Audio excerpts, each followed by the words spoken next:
जम्मू काश्मीरच्या पहलगाममध्ये दहशतवाद्यांकडून पर्यटकांवर गोळीबार, 26 पर्यटकांचा मृत्यू. गृहमंत्री अमित शहांकडून मृतांना श्रद्धांजली.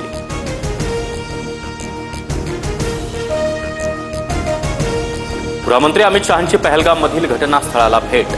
बैसरण खोऱ्याला भेट देत अमित शहांकडून दहशतवादी हल्ल्याचा आढावा.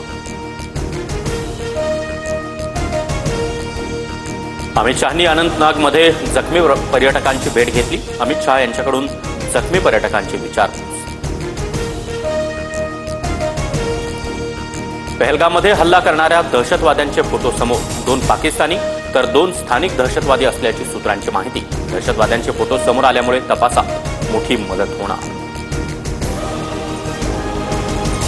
सौदी अरेबियाचा दौरा अर्धवट सोडून पंतप्रधान मोदी भारतात. विमानतळावरच पंतप्रधान मोदींकडून हल्ल्याचा आढावा.